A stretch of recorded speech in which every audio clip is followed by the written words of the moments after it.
In the icy expanse of the Klondike where gold mining is as much about grit as it is about rivalry, Parker Schnabel confesses I outsmarted Tony Beets for his claim Gold Rush. Their journey on Discovery Channel's Gold Rush has been anything but amicable, full of calculated maneuvers and retaliatory tactics that underscore a saga of two titans at odds.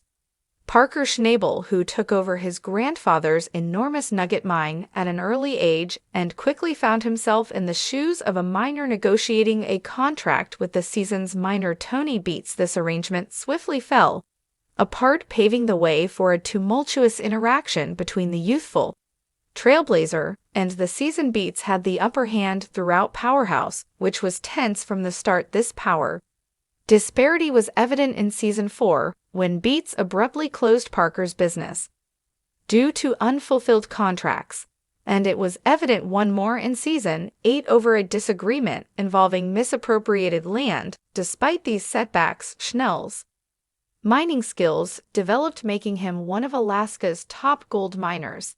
This evolution also signaled a change in power.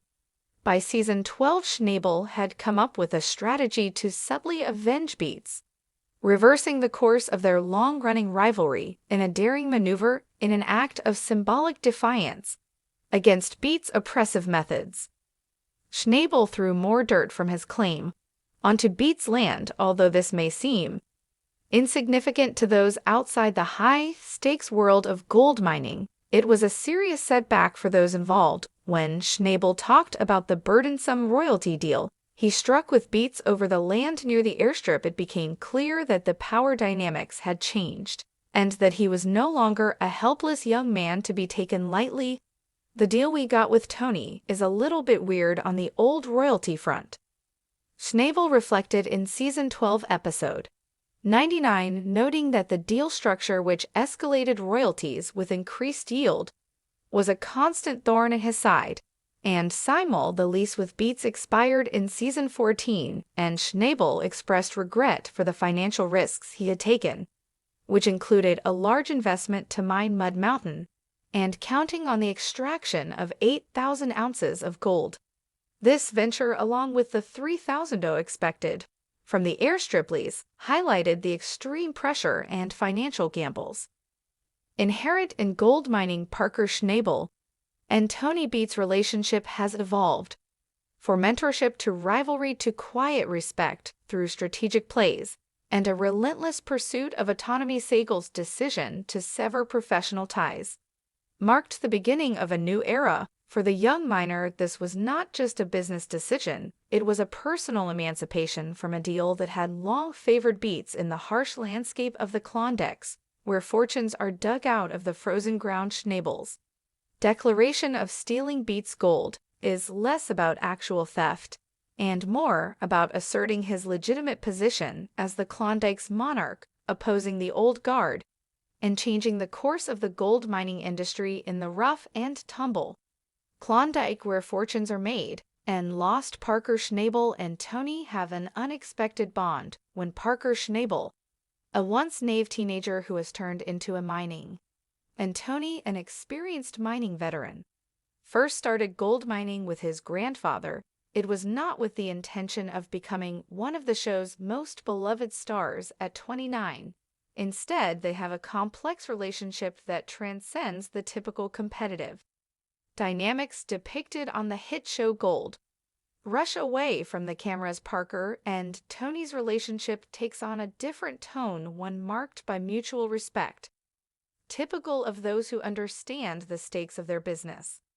The roots of their connection became particularly evident during the revealing interview that included fellow co-star Rick Neeser. Parker and Tony are fierce rivals, each striving to outdo the other in their quest for gold. This rivalry makes for compelling television, driving the drama that fans of Klondike's golden rush crave. Parker revealed that Beets had a big influence on his decision to become a full-time miner. Parker Riley related a story about how he used Tony as a scapegoat to ease his mother's displeasure over his decision to forego college. My mother had always detested the thought of my not attending college.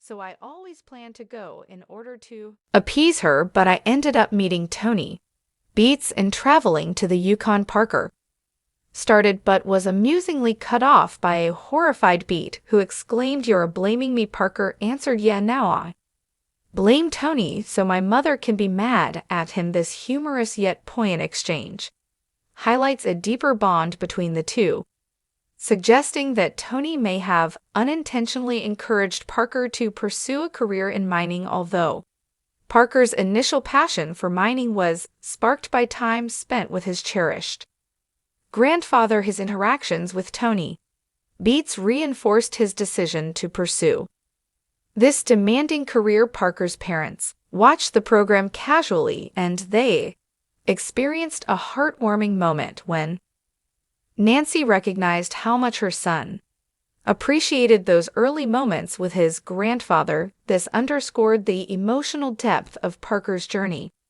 "Roger and I had once watched Gold Rush together." Parker joked that, "My grandpa's the most important person in my life," which Nancy related, and Roger and I are sitting there like, "What are we?"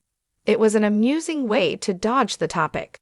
Tony Beets' parents' disappointment with their significant guidance, though ostensibly marked by rivalry. Parker and Tony's relationship is really one of mutual respect and unexpected mentorship, illustrating the adage that in a Klondike your competitor might just be your most influential person. Parker's narrative is a rich tapestry that reflects the complexities of life in the gold mining industry. It's a story of how the influence of one seasoned miner and the legacy of a beloved grandfather intertwined to shape the career of one of the most successful young miners in the Conde D. In Season 14, ally Tony Beets is invited to view Parker Schnabel's most recent acquisition, the Dominion Creek property, while Parker describes the machinery he plans to sell Tony instead, and the buyer chooses to congratulate Parker on his achievements in this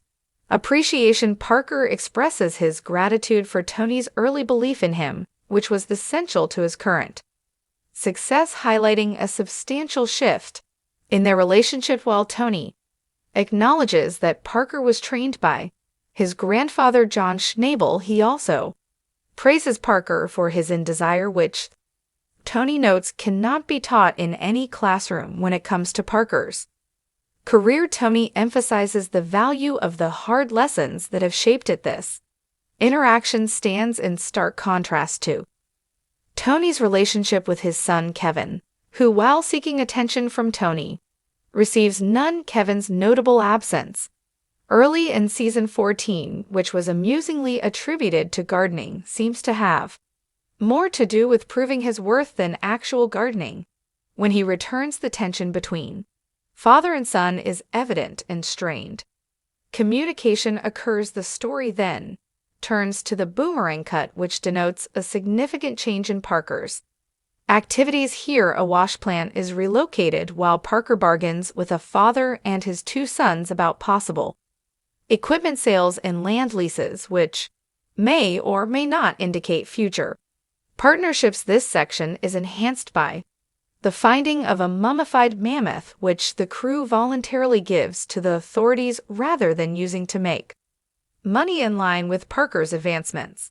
In addition to planning his return to Rally Valley, Rick Nes faces his own obstacles. His crew faces difficulties like rain-damaged roads at the bench cut, but a resolved strengthening meeting and the successful recovery of 65.80 exemplify their resilience. In Tony wins against camp, and as Kevin suffers with operational setbacks and mechanical adjustments, such as a broken water pump that causes equipment failure, the drama intensifies. The episode shows the Beets team battling internal strife, which leads to Kevin's decision to quit, despite Tony offering him a new claim.